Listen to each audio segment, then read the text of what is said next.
Dans 2 ans, l'usine de ciment à Nancha, dans le secteur de Sikasso, verra le jour d'une production annuelle d'1 million de tonnes de ciment extensible à 2 millions de tonnes. L'usine coûtera 30 milliards de francs CFA au groupe CIMAF, Ciment de l'Afrique. Le rôle et la place, l'importance de la culture endogène dans la prévention et la résolution des conflits en Afrique, c'est le thème de la 2e grande rencontre internationale des détenteurs de savoir occulte africains. Les travaux ont démarré ce matin. Mesdames, Messieurs, bonjour et bienvenue aux informations. L'usine de ciment du groupe CIMAF, Ciment de l'Afrique, sera opérationnelle dans 24 mois à Nancha, dans le secteur de Sikasso. L'unité de production coûtera 30 milliards de francs CFA et sa capacité de production est estimée annuellement à 1 million de tonnes de ciment extensible à 2 millions de tonnes. C'est le fruit d'une coopération entre le Mali et le Maroc. De Sikasso, le point avec Moustapha Doumia et Amadou.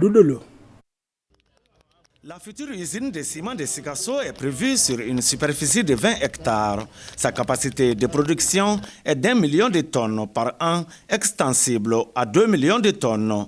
L'usine va créer 250 emplois directs environ et près de 2000 emplois indirects. L'usine de ciment est en Natien, à une quinzaine de kilomètres de Sikasso. L'édification de cette usine répond en effet à un besoin impératif de décentralisation et de développement local. En outre, cette usine dans notre localité contribuera, développera les activités économiques de la commune, du cercle et même de la région. L'usine de ciment de Natien va coûter 30 milliards de francs CFA au groupe CIMAF, Ciment de l'Afrique, qui dispose d'une usine à Diago. CIMAF est présent dans une dizaine de pays africains. Ces investissements sont aussi la matérialisation d'un engagement pris par CIMAF auprès des autorités maliennes pour non seulement conforter le tissu industriel local, mais aussi pour répondre aux besoins sans cesse croissants de la demande en ciment. Les outils de production seront dotés d'équipements aux normes internationales et qui prennent en compte les aspects environnementaux. Ils seront écologiques et disposeront de systèmes de filtration à manche pour limiter la pollution de l'air. Et d'un autre côté, de systèmes de refroidissement pour préserver l'utilisation de l'eau et la rationalisation de sa consommation. L'usine de ciment à Natien est un bel exemple de coopération sud-sud entre le Mali et le Royaume du Maroc. L'engagement et la détermination du président de la transition, chef de l'État, le colonel Assimi Goïta, pour la valorisation de nos matières premières dans les filières porteuses et hautement stratégiques pour le développement industriel sont constants. Cette volonté vise à renforcer notre souveraineté et à répondre aux aspirations légitimes de nos concitoyens en étroite ligne de ces instructions au gouvernement de transition de mettre la population au cœur de l'action publique. Le ministère de l'Industrie et du Commerce mettra tout en œuvre pour assurer l'accompagnement de CIMAF, notamment dans les domaines de la qualité de la propriété intellectuelle et notamment aussi de la lutte contre la fraude et la concurrence déloyale.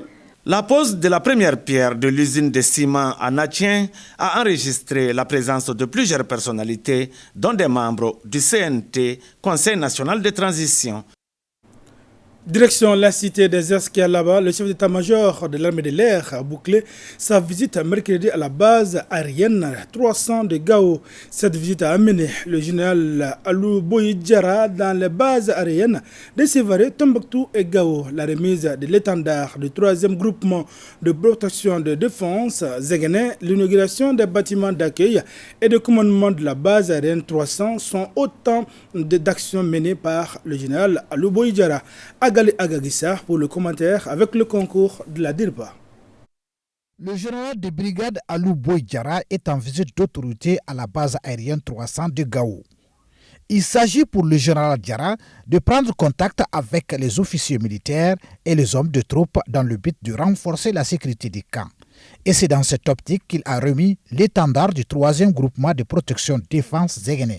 Zegene est un arbre résistant aux aléas climatiques, nourrissant et très protecteur dans le désert. Nous avons procédé ce matin à la remise de l'étendard au commandant du groupement de protection défense pour lui donner la mission de protéger, sécuriser l'ensemble des emprises de l'armée de l'air, l'ensemble des aéronefs et l'ensemble du personnel. Occasion pour le patron de l'armée de l'air d'échanger avec les officiers en charge du commandement et les aviateurs. Nous sommes très contents de recevoir le numéro 1 de l'armée de l'air aujourd'hui. Ça nous a beaucoup réconforté, ça a permis aux subordonnés de prendre contact direct avec notre chef, de comprendre sa vision globale concernant l'avancée de l'armée de l'air. Ça lui a permis lui aussi de comprendre l'idée du soldat, de l'aviateur de Gao, de comprendre aussi comment est-ce que nous sommes en train d'évoluer. D'ores déjà, le moral est très haut. Le soldat malien d'aujourd'hui a une conscience aiguë de sa responsabilité vis-à-vis de la nation. Il ne se contente pas de savoir faire son travail de militaire. Il s'implique dans la vie de la nation, il comprend les enjeux, il est déterminé à donner son maximum et à sacrifier sa vie au besoin pour défendre ce pays. Et ça, c'est vraiment réconfortant pour un chef qui vient voir ses hommes.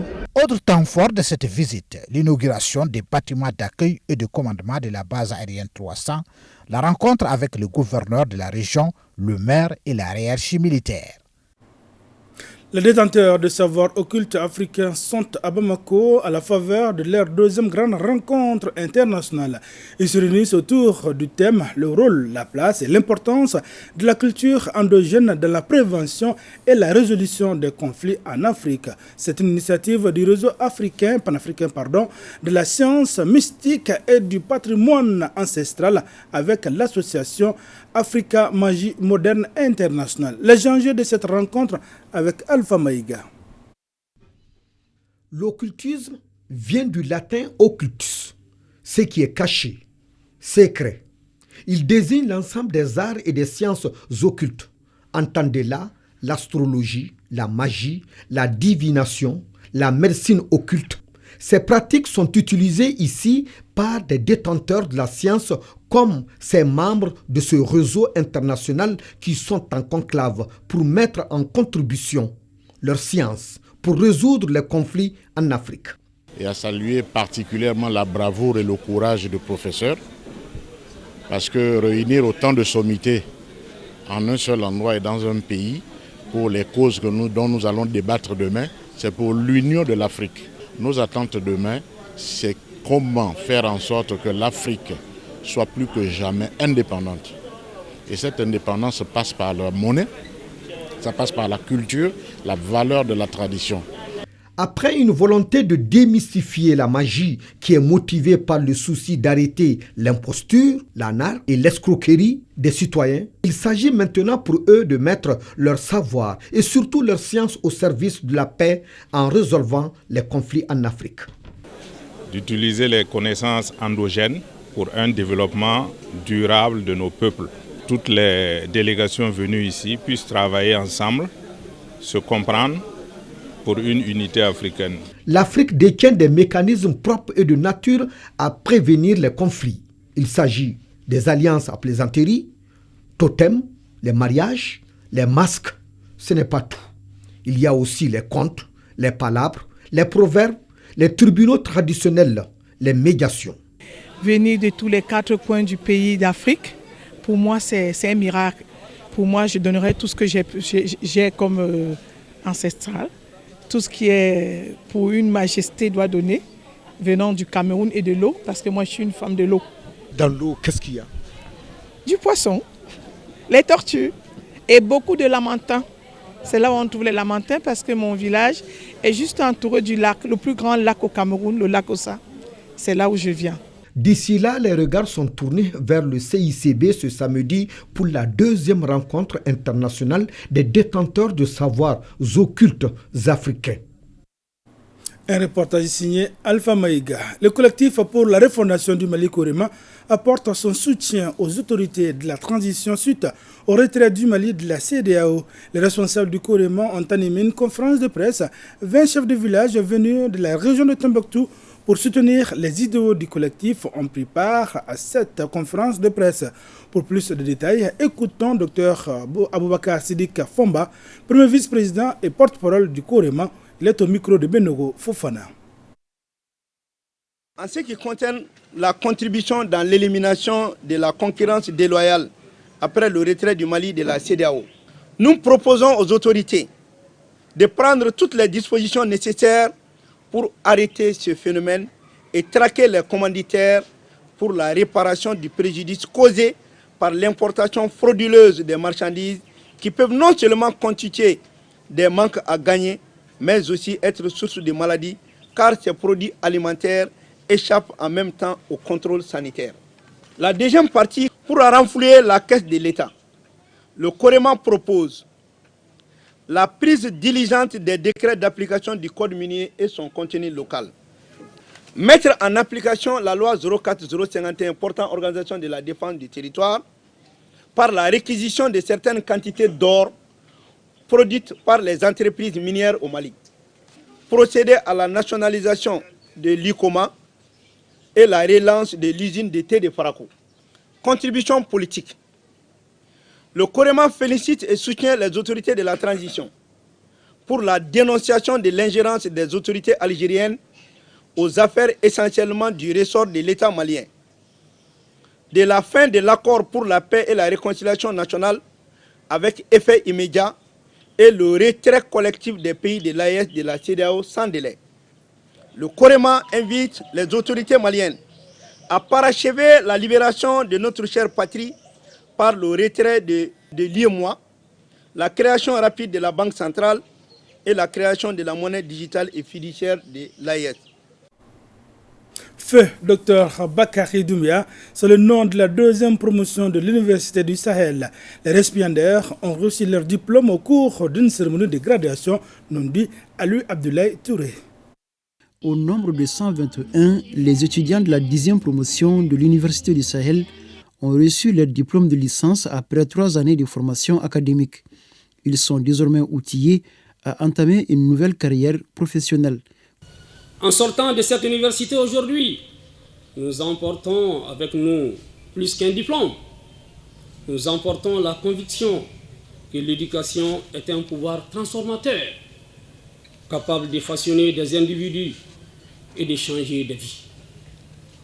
Nous sommes prêts à affronter le monde avec confiance, détermination et un sens aigu de la responsabilité envers le Mali qui nous attend. La promotion est baptisée Feu Dr Adama Sangaré. Le parrain a invité les récipiendaires à emboîter les pas de l'illustre disparu. M'adressant à la 10e promotion, Dr Adam Sangaré, je voudrais vous inviter à cultiver les valeurs qui ont marqué la vie de l'homme dont vous portez le nom. À cet effet, je vous exhorte au courage, au don de soi, à la justice, à l'intégrité, au travail bien fait, à la défense et à la promotion de l'islam partout où que vous soyez. Au nom du ministre de l'Enseignement supérieur et de la Recherche scientifique, d'adresser mes vives salutations aux récipiendaires qui ont fourni des efforts, des sacrifices durant des années. Je souhaite pour eux les vœux de pleine réussite dans leur future vie professionnelle. Auparavant, la lecture de quelques versets du Saint-Coran avait donné le ton des activités.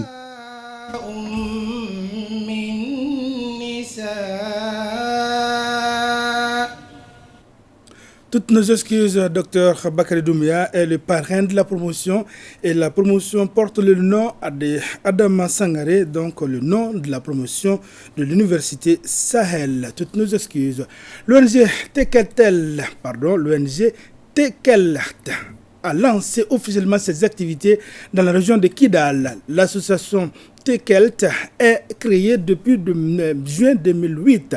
Elle a pour mission essentielle de contribuer au maintien d'un environnement respectueux, la dignité humaine au Mali, particulièrement dans les régions de Tombouctou, Gao et Kidal. Idrissa Djibrila Maïga pour le détail. Une nouvelle ONG Tekelt vient de faire ses premiers pas dans la région de Kidal à travers le lancement officiel de ses activités au titre de l'année 2024. Au cours de cette cérémonie, l'assistance a eu droit à la projection des activités de l'ONG. En effet, l'ONG Tekelt intervient dans des domaines tels que l'éducation, la santé, la protection de l'environnement, l'hydraulique, l'insertion socio-professionnelle, le renforcement des capacités, les activités génératrices de revenus et la sécurité alimentaire. Ainsi, au titre de l'année 2024, l'ONG TECELT a élaboré un plan d'action d'un ensemble d'activités réparties dans 5 secteurs d'intervention qu'elle envisage de mettre en œuvre pour le bien-être des populations de la région de Kidal. Ce plan d'action mûrement réfléchi a été élaboré suivant les attentes et les doléances de nos communautés bénéficiaires. L'ONG en question est venue pour se joindre aux autres ONG qui existaient ici pour pouvoir faire avancer notre région. Et cela se fait dans divers domaines. L'ONG TECELT, dans la dynamique de réussir son plan d'action, travaillera en étroite collaboration avec les autorités administratives, les collectivités territoriales, les légitimités traditionnelles et les communautés locales. L'artiste de renommée internationale Aya Nakamura, de son vrai nom Aya Danyogo, d'origine malienne, est à Bamako pour son premier grand concert au Mali. Cet événement de l'artiste est prévu ce soir au Centre international de conférence de Bamako. Pour en savoir davantage, nous l'écoutons au micro de Ibrahim Kaou Konati.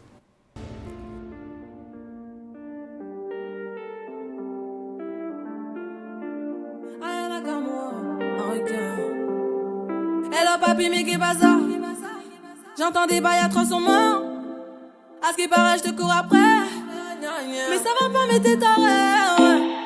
Mais comment ça? Le monde est type. Tu croyais quoi? Qu'on serait plus jamais. Je pense ça va pas, mais t'es taré. Salut, c'est Aya Nakamura. Je vais revoir mes frères, mes sœurs, mes tantes, mes tontons, toute la famille. Ça fait plaisir aussi. Hein. Ouais.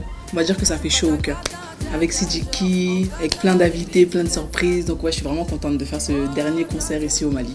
Mais j'ai l'impression que ça s'exporte de plus en plus et si ça peut apporter, mon concert peut apporter plus aux Maliens et aux Maliennes, je pense que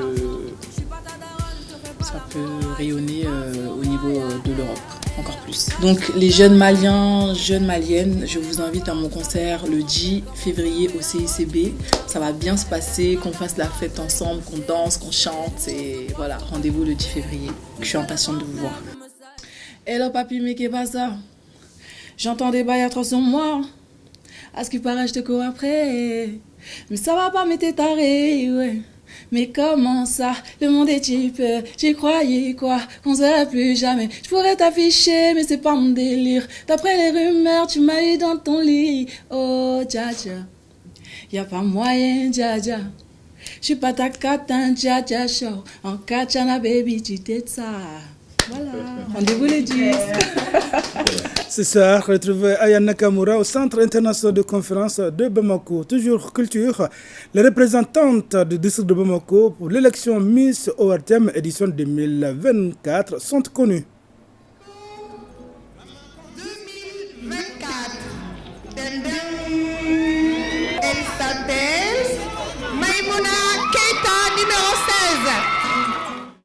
En faveur de la nuit ORTM, Maïmouna Keita, candidate numéro 16, et le Miss Bamako, suivi de Aminata Terera, numéro 12, première dauphine, et la deuxième est Alimata Keita. C'est au cours d'une soirée artistique et culturelle organisée par le comité syndical de l'ORTM. Il y avait 16 candidates en lice, soutenant les femmes pour la cohésion sociale et la stabilité intégrale était le thème de la soirée. Signalons que la phase finale est prévue pour le 23 février prochain au Centre international de conférence de Bamako. Ainsi prend fin ce journal.